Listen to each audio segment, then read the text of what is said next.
प्यारे बच्चों, आज हम हिंदी इस विषय में पाठ दूसरा लाख की चुड़िया। इसके पहले हमने पाठ की शुरुआत की थी। शुरुआत में हमने देखा है इस कहानी के अंदर ये जो कहानी है लाख की चुड़िया, ये बदलू जो है लाख की चुड़िया बनाता है, ये इसकी कहानी हमने आधी देखी है और आधी जो कहानी है आगे आज हम देखेंगे। आज वो कहानी हम सुनेंगे और कहानी हम सीखेंगे। तो लाख की चुड़िया जो है ये बदलू लाख की चुड़िया बनाता था।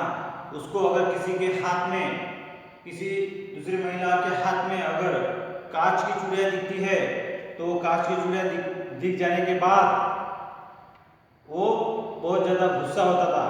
चुड़िया दिख जाती तो वह अंदर ही अंदर दुखी हो उठता था। कभी तो दो चार बातें भी दूसरे को उनको सुनाई देता था। तो इससे आगे हम अभी देखते हैं। मुझे तो वो घंटों बातें किया करता, कभी मेरी पढ़ाई के बारे में पूछता, कभी मेरे घर के बारे में और कभी यो ही शहर के जीवन के बारे में। मैं उससे कहता कि शहर में सब कांच की चुड़िया पहनते हैं, तो वो उत्तर देता शहर की बात और है लल्ला। मुझे वो लल्ला कह के पुकारता था। वहाँ तो सभी कुछ होता है, वहाँ तो औरतें अपने मर्द का हाथ पकड़कर सड़कों पर घूमती है, फिर भी उनकी कलाइयाँ नाजुक होती है। नाजुक यानी याद दिया, नाजुक यानी उनकी कलाइयाँ कोमल होती है। लाख की चुड़िया पहनने तो मौज ना आ जाए, इसलिए वो कांच की चुड़िया पहनते। कभी कभी बदलू मेरी अच्छी खासी खातिर भी करता। जिन दिनों उनकी गाय के दूध होता वो सदा मेरे लिए मलाई बना कर रखता और आम की फसल में के टाइम तो वो बदलू जो है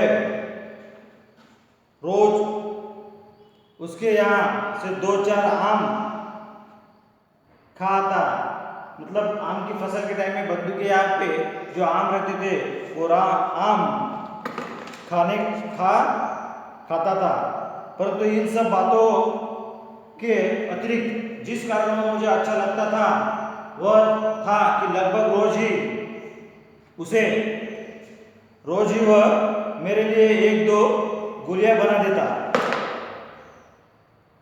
और ये जो गुलिया है, गुलिया जो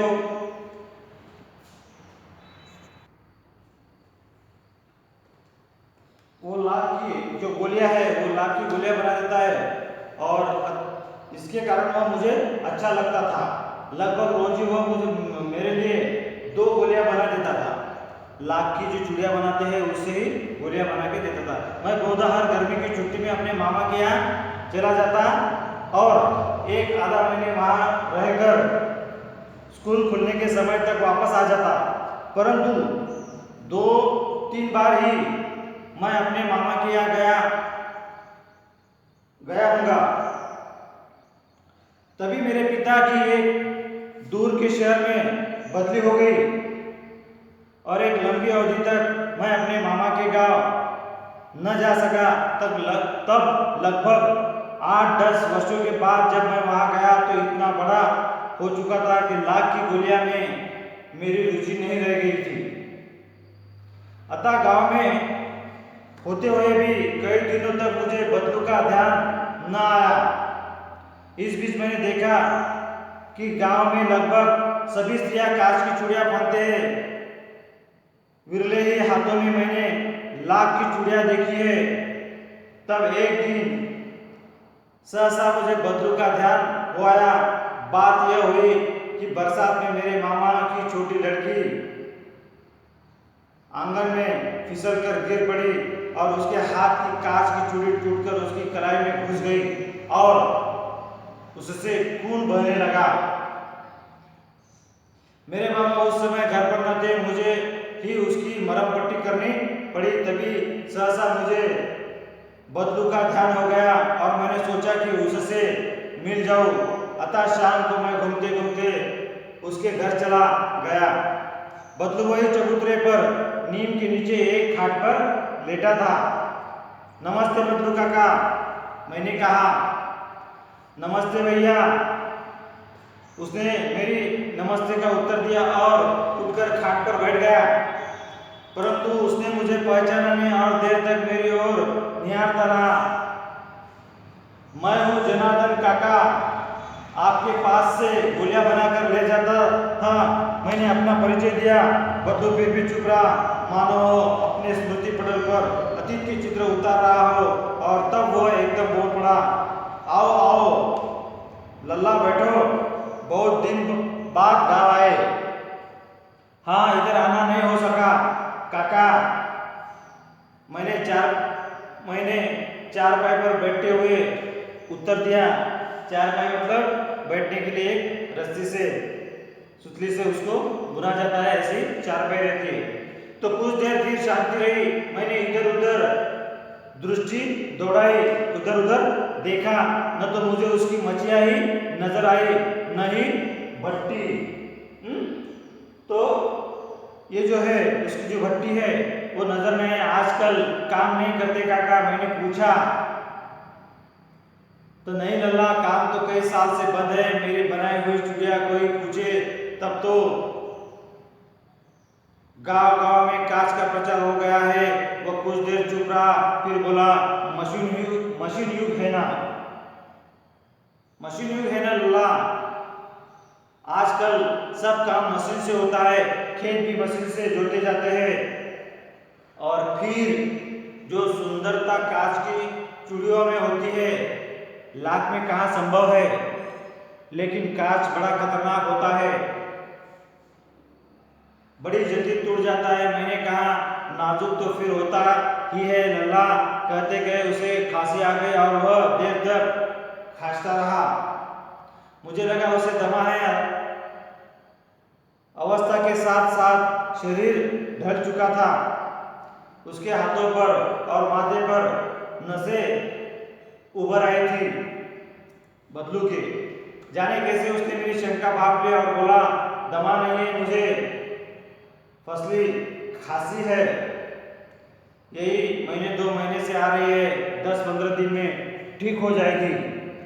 मैं चुपचाप रहा। मुझे लगा उसके अंदर कोई बहुत बड़ी व्यथा छिपी है। मैं देर तक सोचता रहा कि इस मशीन युग ने कितने हाथ काट दिए हैं। कुछ देर फिर शांति रही, जो मुझे अच्छी नहीं लगी। आम की फसल कब कैसी है काका? कुछ देर पश्चात मैंने बात का विषय बदलते हुए पूछा। अच्छी है लल्ला, बहुत अच्छी है, उसने लह कर उत्तर दिया और अंदर अपनी बेटी को आवाज दी, अरे रज्जो, लल्ला के लिए आम तो ले आ। फिर मेरी ओर मुखातिब मतलब देखकर बात करना, मेरी ओर देखकर बोले, माफ करना लल्ला, तुम्हें आम खिलाना भूल गया था। नहीं नहीं काका, आम तो इस साल बहुत खाए हैं। वाह वाह, बिना आम खिलाए कैसे जाने दूंगा तुमको।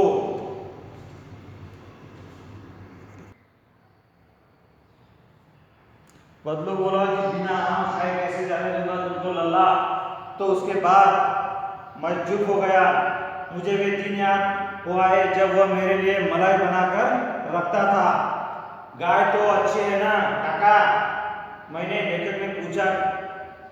गाय कहाँ है लल्ला? 2 साल हुए बेच दी, कहाँ से खिलाता? इतने में रोजो उसकी बेटी अंदर से एक डलिया में ढेर से आम ले आई। डलिया मतलब बांस का बना एक छोटा पात्र होता है, उसमें ले आई। इतने में रोजो उसकी बेटी जो लेके आई, तो ये तो बहुत है काका। डलिया में ढेर सारे आम लेके आई। तो मैंने कहा कि ये बहुत है काका, इतने कहाँ खा पाऊंगा। मैंने कहा, वाह वाह। वह हंस पड़ा, शहरी ठहरे ना, मैं तुम्हारी उम्र का था तो इसके चौगुने आम एक वक्त में खा जाता था। और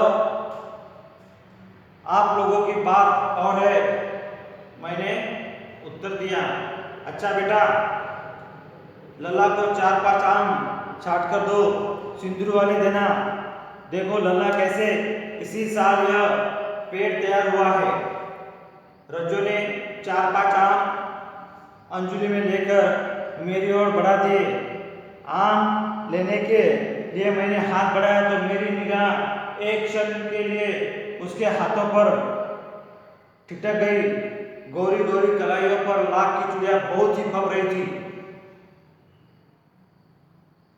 फब रही थी मतलब सज रही थी, शोभा दे रही थी। इसके जो बदलू की जो लड़की है, उसके लड़के के हाथ पर गोरी गोरी कलाइयों पर जो चूड़ियां थी लाख की, वो बहुत सज रही थी। मैंने आम के लिए और खाकर थोड़ी देर पश्चात चला आया। मैंने आम के लिए और खाकर थोड़ी देर पश्चात चला आया। मुझे प्रसन्नता हुई कि बदलू ने हार कर भी हार नहीं मानी। उसका व्यक्तित्व कांच की चूड़िया जैसा न था कि आसानी से टूट जाए। इस तरह से ये बदलू की कहानी है। इस कहानी में हमें ये सीख मिलती है कि जिंदगी में चढ़ाव उतार आते हैं, कभी मायूस नहीं होना है, डटे रहना चाहिए। हमारा हार जो है वो नाजुक नहीं होनी चाहिए, मतलब हमारा जो मन है वो हम जल्दी हारना नहीं चाहिए। जिस तरह से कांच की जो चूड़िया होती है वो जल्दी टूट जाती है, वैसे जिंदगी में हमें टूटना नहीं है और जिंदगी में डटकर रहना है, चाहे सुख हो या दुख हो। इस तरह से कहानी से हमें सीख मिलती है। तो ये जो लेखक है कामतानाथ, इन्होंने ये लाख की चूड़िया अभी भी बहुत से लोग पहनते हैं, बहुत से लोग मतलब लोग बहुत से महिलाएं पहनती है, तो ये हमारे लिए अच्छी होती है। तो आपको समझ में